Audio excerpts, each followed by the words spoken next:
Hello traders, good morning. So இன்னைக்கு நம்ம OTC மார்க்கெட்டில் ஒரு ட்ரேட் எடுப்போம். ஸோ நம்மளோட ஃபர்ஸ்ட் ட்ரேட் இன்னைக்கு சரி ஓகே USD INR செலக்ட் பண்ணிக்கிறேன். ஸோ 1 minute எக்ஸ்பிரஷன் டைம் வச்சுக்கிட்டேன்.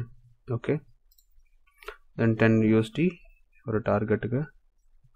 So let's analyse the market. Okay first வந்து மார்க்கெட் வந்து அப் ட்ரெண்ட் மாதிரி இருக்குது. ஸோ நான் பேரலல் கொஞ்சம் எடுத்து செக் பண்ணிக்கிறேன். Okay, and இந்த இடத்துல வந்து மார்க்கெட் வந்து எப்படி போகுது அப்படின்றத கொஞ்சம் பார்த்துக்கணும் ஃபர்ஸ்ட். ஓகே ஸோ இங்கேருந்து மொமெண்டம் கிரியேட் ஆகிருக்கு அண்ட் தென் இன்றைக்கி வந்து செல்லர்ஸ் வந்துட்டுருக்காங்க, டவுன் ட்ரெண்ட் ஆகிட்டுருக்கு. ஸோ நான் இந்த இடத்துல ஹொரிசான்டல் லைன் ஒன்று போட்டுக்கிறேன். ஓகே ஸ்டில் கேப் வந்து இன்னும் க்ளோஸ் ஆகலை. ஸோ செல்லர் வந்துட்டு பையர் வந்திருக்காங்க. ஸோ செல்லருக்கான பாசிபிலிட்டிஸ் அதிகமாக இருக்குது. ப்ளஸ் மேலே வந்து ரெசிஸ்டன்ட் ஏரியா இந்த இடத்துல. Okay resistant area. Okay so இன்னும் கேப் இருக்குது. ஸோ செல்லர் வந்து இன்னும் ஃபில் பண்ணல கேப்பை. ஒரு நியூ லோ கிரியேட் ஆச்சுன்னா நெக்ஸ்ட் வந்து செல் போகலாம் இந்த கேண்டலுக்கு அப்புறம். சரி பிரேக் பண்ணலை. ஓகே பட் இது வந்து கொஞ்சம் பெரிய கேண்டல். ஓகே ஸோ இது நியூ லோவாக இருந்துச்சுன்னா நெக்ஸ்ட்டு லோவர் ஆப்ஷன் போயிருக்கலாம். பட் இந்த இடத்துல நியூ லோன்னு கிரியேட் ஆகலை. ஸோ வெயிட் பண்ணலாம்.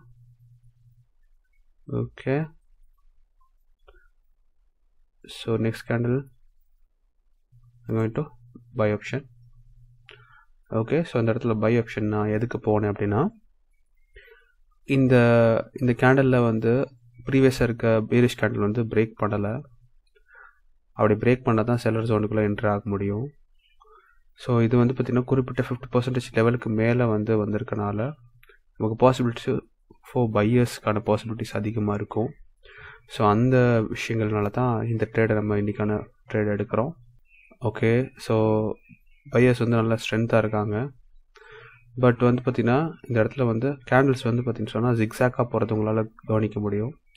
இதை நம்ம இன்னும் அண்டர்ஸ்டாண்ட் பண்ணிக்கணும்னா ஒரு 5 செகண்ட்ஸில் பார்த்திங்கன்னா உங்களுக்கு தெரியும் மார்க்கெட் வந்து எந்த ஒரு ஃப்ளோவில் போகுது, என்ன மாதிரியான சார்ட் பேட்டர்னில் போகுது அப்படின்றது உங்களுக்கு புரியும். எக்ஸாம்பிள் வந்து பார்த்திங்கன்னு சொன்னால் இந்த மாதிரி ஒரு பேட்டர்ன் ஃபார்மேஷனில் போகிறது உங்களால் கவனிக்கும். ஸோ ப்ராஃபிட் ஸ்க்ரீன்ஷாட் எடுத்து வச்சுக்கிறேன். ஓகேங்களா? எஸ் ஸோ இவ்வளோ தான் காய்ஸ் இன்றைக்கான ட்ரேட். ஸோ சிம்பிளாக ஒவ்வொரு ட்ரேட் எடுங்க அண்ட் உங்களுடைய வின்னிங் ரேஷியோ வந்து இன்க்ரீஸ் பண்ணிகிட்டே போங்க. ஸோ அப்போ தான் உங்களால் இன்னும் நிறைய ட்ரேட்ஸ் எடுக்க முடியும், சக்ஸஸ் ரேட்டை அதிகரிக்க முடியும். தேங்க்யூ.